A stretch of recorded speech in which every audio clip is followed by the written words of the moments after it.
ఓం శ్రీ గురుభ్యో నమః. మనందరికీ సమానంగా రెండు కోరికలు ఉంటాయి. సుఖం మే సర్వదా భూయాత్, దుఃఖం మా భూత్ కదాచన. నేనెప్పుడూ ఆనందంగా ఉండాలి, నాకెన్నడూ దుఃఖం కలగకూడదు. అంటే సర్వదా సుఖప్రాప్తి, సర్వదా దుఃఖ నివృత్తి కోరుకుంటాం. కానీ దురదృష్టకరమైన విషయం ఏమిటంటే వాటిని ఎలా తీర్చుకోవాలో తెలియదు. అందువల్ల నిరంతరం జీవితంతో పోరాడుతూనే ఉంటాం. ఆ తర్వాత మన జీవితంలో ఎప్పుడో ఒకప్పుడు మనలో ఈ ప్రశ్నలు ఉదయించకుండా ఉండవు. నేను ఎవరు, నా అసలు స్వరూపం ఏమిటి అని. ఈ లౌకిక ప్రపంచం చూపే ఆనందాల్లో ఎక్కడా తృప్తి లభించదు. ఈ ప్రపంచం చూపే ఆనందం తాత్కాలికం అని గ్రహిస్తాం. ఈ ప్రశ్నలన్నిటికీ సమాధానం కనుగొనే మార్గమే జ్ఞానయోగం. జ్ఞానయోగం అంటే సాధారణ పుస్తక జ్ఞానం కాదు, అది ఆత్మజ్ఞానం. నేను శరీరం కాదు, నేను మనస్సు కాదు, నేను బుద్ధి కాదు, నేను నిత్యమైన చైతన్య స్వరూపం అని తెలుసుకోవడం. అది అందజేయడానికి మనకి ప్రాథమిక గ్రంథం ఉంది, అదే వేదం. వేదం యొక్క సాధారణ అర్థం తీసుకుంటే జ్ఞానం ఇచ్చేది, ప్రత్యేక అర్థం తీసుకుంటే ఆత్మజ్ఞానం ఇచ్చేది. ఆత్మజ్ఞానం ఏం ఫలం ఇస్తుంది? మోక్షాన్ని ఇస్తుంది. వేల సంవత్సరాల క్రితం మన మహర్షులు, ఋషులు మన నిజస్వరూపం యొక్క రహస్యాన్ని ఉపనిషత్తుల ద్వారా మనకి తెలిపారు. ఉపనిషత్తులు చెప్పే ఆ మహావాక్యం తత్వమసి, అంటే నువ్వే ఆ బ్రహ్మవు అని. ఇదే జ్ఞానయోగానికి మూలం.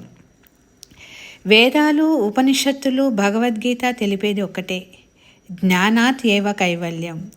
జ్ఞానం వలననే మోక్షం సాధ్యం.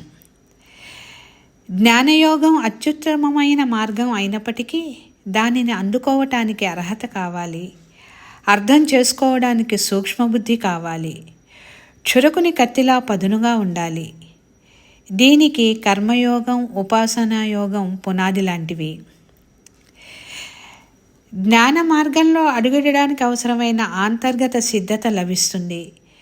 జ్ఞానయోగంలో ప్రధానంగా 3 దశలు: శ్రవణం, శాస్త్రాలను గురువు ద్వారా అభ్యసించడం; మననం, వినిన దాన్ని గురించి సందేహ నివృత్తి చేసుకోవడం; నిధిధ్యాసనం, ఆ జ్ఞానంలో స్థిరపడడం.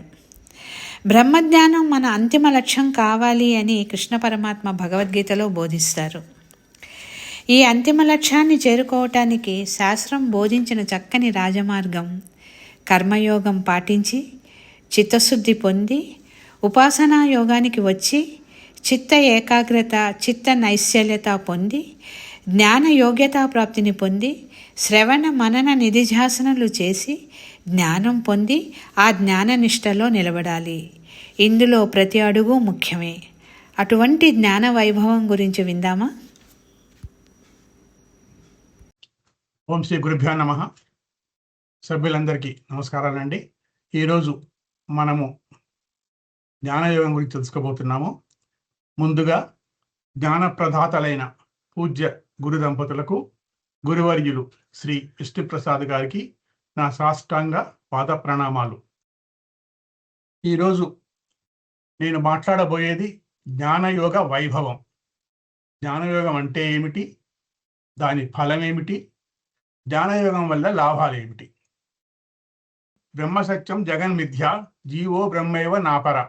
ఇది వేదాంత సారం. అన్ని ఉపనిషత్తులు చెప్పే పరమ సత్యం. అన్ని ఉపనిషత్తులు ఒకే విషయాన్ని చెప్పటం గతి సామాన్య దర్శనం అని అంటారని మనకు తెలుసు. బ్రహ్మ మాత్రమే సత్యం. ఈ కనిపించే, అనుభవించే జగత్తు మిథ్య. జీవుడు బ్రహ్మ ఒకటే.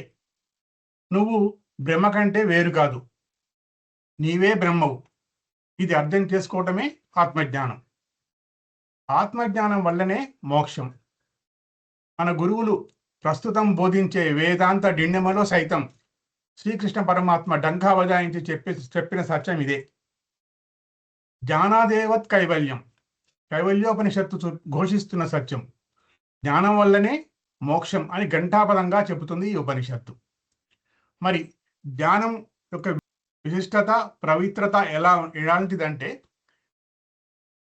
నహి జ్ఞానేన సదృశం పవిత్రమిహ విద్యతే తత్ స్వయం యోగ సంసిద్ధవ కాలేనాత్మని విందతి అంటున్నాడు పరమాత్మ జ్ఞానకర్మ సన్యాస యుగంలో. ఈ ప్రపంచంలో జ్ఞానంతో సమానంగా పవిత్రమైనది మరి ఒకటి లేనే లేదు. గంగా స్నానం పాపాన్ని కడిగితే జ్ఞానగంగా స్నానం సంసారాన్ని తొలగించగలదు అంటున్నాడు. మరి ఈ ఆత్మజ్ఞానం ఎలా వస్తుంది? దానికి సాధనమే జ్ఞానయోగం. జ్ఞానయోగం అంటే నేను ఎవరు, ఈ జగత్తు ఏమిటి, శాశ్వతమైనది ఏది, నశ్వరమైనది ఏది అనే తత్వ విచారణ జ్ఞానయోగం. జ్ఞానయోగము ప్లస్ వైరాగ్యము జ్ఞానం. జ్ఞానయోగం జ్ఞానాన్ని కలుగజేస్తే జ్ఞానం మోక్షాన్ని ఇస్తుంది. జ్ఞానానికి మధ్య తేడా ఏమిటి? జ్ఞానయోగం అంటే జ్ఞానాన్ని శ్రవణ మనన నిధిధ్యాసన ద్వారా పొందే తతంగం. జ్ఞానం అంటే ఆత్మజ్ఞానం. మరి ఈ జ్ఞాన యోగాన్ని ఎలా పొందాలి అంటే తద్విద్ది ప్రణిపాతేన పరిప్రశ్నేన సేవయ ఉపదేక్షంతితే జ్ఞానం జ్ఞానిన తత్వదర్శన అన్నాడు పరమాత్మ. ఒక శ్రోత్రియ బ్రహ్మనిష్ఠుడైన సద్గురువు దగ్గర క్రమశిక్షణతో క్రమం తప్పకుండా కొన్ని సంవత్సరాల పాటు శాస్త్ర అధ్యయనం చేస్తే కలుగుతుంది. అదే శ్రవణం. మననం అంటే సందేహరహిత నిశ్చయ జ్ఞానం పొందటం. నిధిధ్యాసనంలో ఆ పొందిన జ్ఞానాన్ని సుప్త చేతన మనసులో నిక్షిప్తం చేసుకొని సదా ఆ జ్ఞాన నిష్ఠలో నిలబడటం. జ్ఞానం అంటే ఆత్మ గురించిన జ్ఞానం. ఇది ఆత్మజ్ఞానం తొలగితే వస్తుంది. ఆత్మ అజ్ఞానం ఎలా తొలుగుతుంది? జ్ఞానయోగానికి వస్తే తొలుగుతుంది. ఇక్కడ జ్ఞానయోగం సాధ్య వస్తువు. మరి ఈ సాధ్యానికి చేరాలంటే కావాల్సిన సాధన ఏది? అదే కర్మయోగం. కర్మయోగం గురించి టూకీగా సరైన కర్మ ప్లస్ సరైన దృక్పథం. ఈ కర్మయోగం వలన ఫలమేమిటి? చిత్తశుద్ధి. కర్మయోగము ప్రవృత్తి మార్గము, అనాత్మ గురించి చెప్తుంది. జ్ఞానయోగము నివృత్తి మార్గము, ఆత్మ గురించి చెప్తుంది. మలినాలను తీసేయబడ్డ మనసు స్వచ్ఛంగా ఉండి సంసిద్ధపరచబడి జ్ఞానయోగానికి అర్హత అంటే జ్ఞానయోగ్యత ప్రాప్తి పొందుతుంది. కాబట్టి కర్మయోగము సాధన, జ్ఞానయోగం సాధ్యం. ఇది కర్మయోగ పరంగా. ఇక మోక్షపరంగా జ్ఞానయోగం ఒక సాధన, మోక్షం సాధ్యం. కాబట్టి జ్ఞానయోగము ఒకసారి సాధన అవుతుంది, మరొకసారి సాధ్యం అవుతుంది. కర్మయోగ పరంగా జ్ఞానయోగాన్ని సాధ్యం అంటాము, కానీ నిజంగా మోక్షం సిద్ధ వస్తువు, సాధ్య వస్తువు కాదు. మన అంతిమ లక్ష్యం మోక్షం పొందటం అని చెప్తుంది శాస్త్రం. గురువులు అనేక సార్లు మనకు చెప్పారు, గుడికి వెళ్ళడానికి 4 మార్గాలు ఉంటాయి: ఉత్తర, దక్షిణ, పడమర, తూర్పు ద్వారాలు.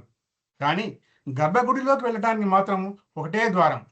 దాని గుండా లోపలికి వెళ్తే భగవత్ సాక్షాత్కారం జరుగుతుంది. గుడికి వెళ్లే ముందు కాళ్ళు కడుక్కొని మనము వెళ్తాము. అలాగే కర్మయోగం అనే నీళ్లతో మనసును కడుక్కొని జ్ఞానయోగం అనే గర్భగుడి ద్వారా లోపలికి వెళితే భగవత్ సాక్షాత్కారం జరిగినట్టు ఆత్మ సాక్షాత్కారం కలుగుతుంది. అంటే ఆత్మజ్ఞానం సిద్ధిస్తుంది. అయితే కర్మయోగము, జ్ఞానయోగము రెండూ సాధనలే. కాబట్టి సాధనల విషయంలో చాయిస్ ఉండదు. ఏదో ఒకటి పాటించడం కుదరదు. రెండూ పాటించి తీరాల్సిందే. రెండు ఇంటర్లింక్డ్. చొక్కా వేసుకున్నా ప్యాంటు వేసుకున్నా అంటే చాయిస్ ఉండదు కదా. గురువులు మనకు మొదటి నుంచి బోధించిన సూత్రాన్ని ఇక్కడ మన జ్ఞప్తికి తెచ్చుకోవాలి. జ్ఞానయోగానికి రానిదే కర్మయోగం అసంపూర్ణం. కర్మయోగము చేయనిదే జ్ఞానయోగం అసాధ్యం. కర్మయోగము మనసును శుద్ధి చేస్తుంది, జ్ఞానయోగము అజ్ఞానాన్ని తొలగిస్తుంది. మనసు శుద్ధి లేకుండా జ్ఞానం నిలవదు, జ్ఞానం లేకుండా మోక్షం సాధ్యం కాదు. ఆత్మజ్ఞానం అంటే ఆత్మస్వరూపాన్ని తెలుసుకొని నేనే బ్రహ్మను అనే ఎరుకలో సదా నిలబడటం. నేను ఆత్మను, నేను దేహేంద్రియ మనోబుద్ధులను కాను అన్న పరమ సత్యాన్ని తెలుసుకోవటం. ఆలోచనలు ఉన్న, ఆలోచనలు లేని మనసును సాక్షిగా చూసే సాక్షి చైతన్యాన్ని నేను అనే జ్ఞానంలో నిలబడటమే మోక్షం. జ్ఞానయోగం ద్వారా జ్ఞానం పొందితే, ఆత్మజ్ఞానం పొందితే అపూర్ణం నాస్తి, కామము నాస్తి, కర్మ నాస్తి, పుణ్య పాపాలు నాస్తి, సుఖ దుఃఖాలు నాస్తి, పునరపి జననం పునరపి మరణం నాస్తి, వెరసి మోక్ష ప్రాప్తి అని కర్మ సన్యాస యోగంలో పరమాత్మ ఉద్ఘాటించాడు. నేను ఆత్మ అనాత్మల మేలు కలయికను అనే నిష్ఠలో ఉండాలి. అనాత్మ అయిన ఈ జడ శరీరము ఆత్మ వల్ల చైతన్యం పొంది ఈ జగత్తులో నాకు ఉపకరణంగా ఉపయోగపడుతుంది అని తెలుసుకోవాలి. శరీరము అన్నప్పుడు శరీరము మనసు వస్తాయి. ఈ శరీరము మనసు చిదాభాషతో కలిసి అహంకారము అంటాము. ఈ అహంకారం వల్లే మనము ఈ వ్యవహారిక జీవితంలో వ్యవహారం చేయగలుగుతున్నాము. అహంకారం ఎప్పుడు ససంగం, ఆత్మ ఎప్పుడు అసంగం.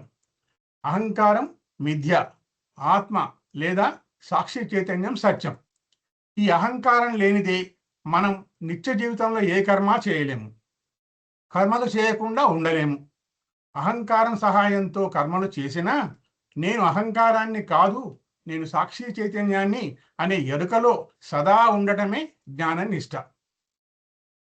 కర్మణ్య కర్మయ పశ్యేత్, కర్మణ్య కర్మయ పశ్యేత్ అకర్మణిచ కర్మయ సబుద్ధిమాన్ మనుష్యేసు సయుక్త కృష్ణ కర్మకృత్ అన్నాడు పరమాత్మ జ్ఞానకర్మ సన్యాస యోగంలో. జ్ఞానానికి వచ్చి జ్ఞానం పొంది జ్ఞాననిష్టలో ఉన్న జ్ఞాని కర్మలో అకర్మను, అకర్మలో కర్మను చూస్తాడు అంటున్నాడు అచ్యుతుడు. అంటే అర్థం, ఆత్మస్థాయిలో పారమార్థిక స్థాయిలో నేను అకర్తను, అనాత్మ స్థాయిలో వ్యవహారిక స్థాయిలో దేహపరంగా మాత్రమే నేను కర్తను అనే ఎరుకలో సదా ఉండటమే మోక్షం. ఇక జ్ఞాన యోగ ఫలం చూద్దాం. కర్మయోగంలో కర్మ చేస్తేనే ఫలం, కానీ జ్ఞానయోగంలో వెంటనే ఫలం వస్తుంది, కర్మతో పని లేదు. ఏమిటా ఫలం? నేనే బ్రహ్మను అని తెలుస్తుంది. నేను దేహేంద్రియ మనోబుద్ధులను కాను, నేను సర్వవ్యాపక చైతన్యాన్ని అని అర్థమవుతుంది. మయ్యేవ సకలం జాతం మై సర్వం ప్రతిష్ఠితం మై సర్వం లయం యాతి తద్బ్రహ్మ అద్వయం అస్పృహం అని ఈ జాగ్రత్త ప్రపంచము నా నుండే పుట్టి నా వల్లే స్థితి పొంది నాలోనే లయమయ్యే మహాస్వప్నం అని తెలుసుకుంటాము. అది జ్ఞానం. నేను బ్రహ్మను అని ఏ ఉపనిషత్తులో ఎలా చెప్పబడిందో కొన్నింటిని చూద్దాం. అష్టావక్ర గీతలో న పృథ్వీ న జలం నాగ్ని వాయుద్వౌన భవాన్ ఏషాం సాక్షిణమాత్మానం చిద్రూపం విద్ధి ముక్తయే అని వస్తుంది. నువ్వు పంచభూతాలలో ఏదీ కావయా, వాటిని సాక్షిగా చూసే సాక్షి చైతన్యానివి, జ్ఞానస్వరూపుడవు, నువ్వు నిత్య ముక్త శుద్ధుడివి, నీది సచ్చిదానంద స్వరూపము, నీకు బంధం ఎక్కడిది అంటాడు అష్టావక్ర మహర్షి. ఇది జ్ఞానం. తదేవ బ్రహ్మత్వం విద్ధి నేదం యదితముపాసతే అంటుంది కేనోపనిషత్తు. నువ్వే బ్రహ్మవి, నువ్వు పూజించే దేవుడు బ్రహ్మ కాదు అంటుంది. సత్యం జ్ఞానం అనంతం బ్రహ్మ అని బ్రహ్మ స్వరూప లక్షణాన్ని నిర్వచించింది తైత్తిరీయోపనిషత్తు.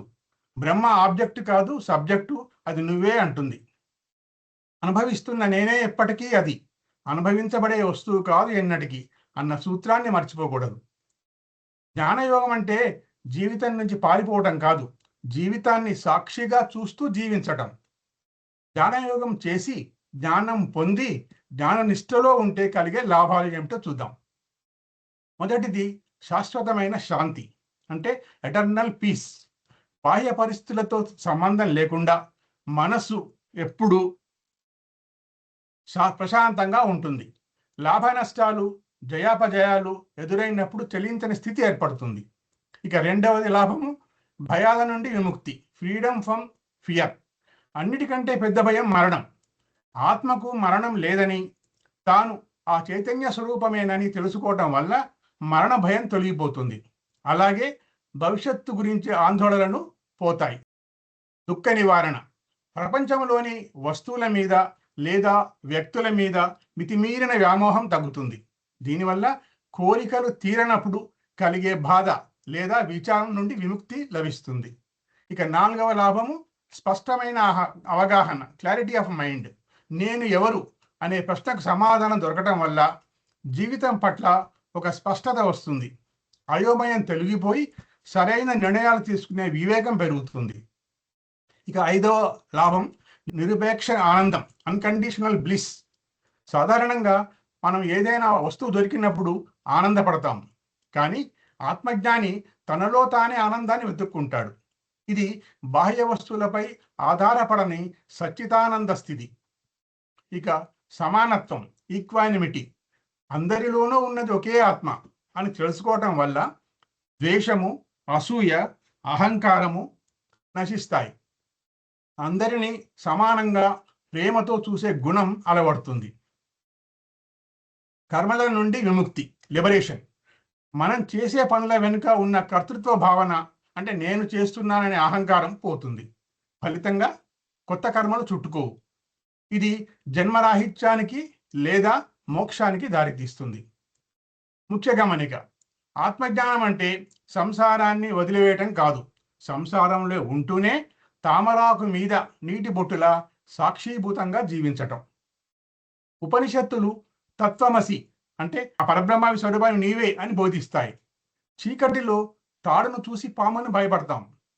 కాంతి అంటే జ్ఞానం రాగానే అది తాడు అని తెలిసి భయం పోతుంది. అలాగే ఈ ప్రపంచం అంతా మాయ అని, సత్యం ఆత్మ మాత్రమేనని తెలియటమే మోక్షం. ఆత్మజ్ఞానం పొందిన వ్యక్తి చనిపోయిన తర్వాత ఎక్కడో స్వర్గంలోనూ ముక్తిని పొందడు. ఈ శరీరంతో ఉండగానే ముక్తిని పొందుతాడు.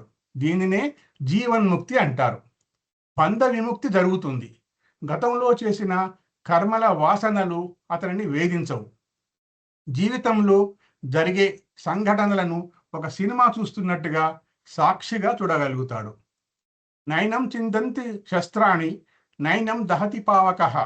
ఆత్మను ఆయుధాలు ఛేదించలేవు, అగ్ని దహించలేదు. ఈ సత్యాన్ని వంట పట్టించుకోవటమే జ్ఞానయోగం వల్ల నిజమైన లాభం. ఓం తత్సత్. సర్వం శ్రీకృష్ణార్పణమస్తు.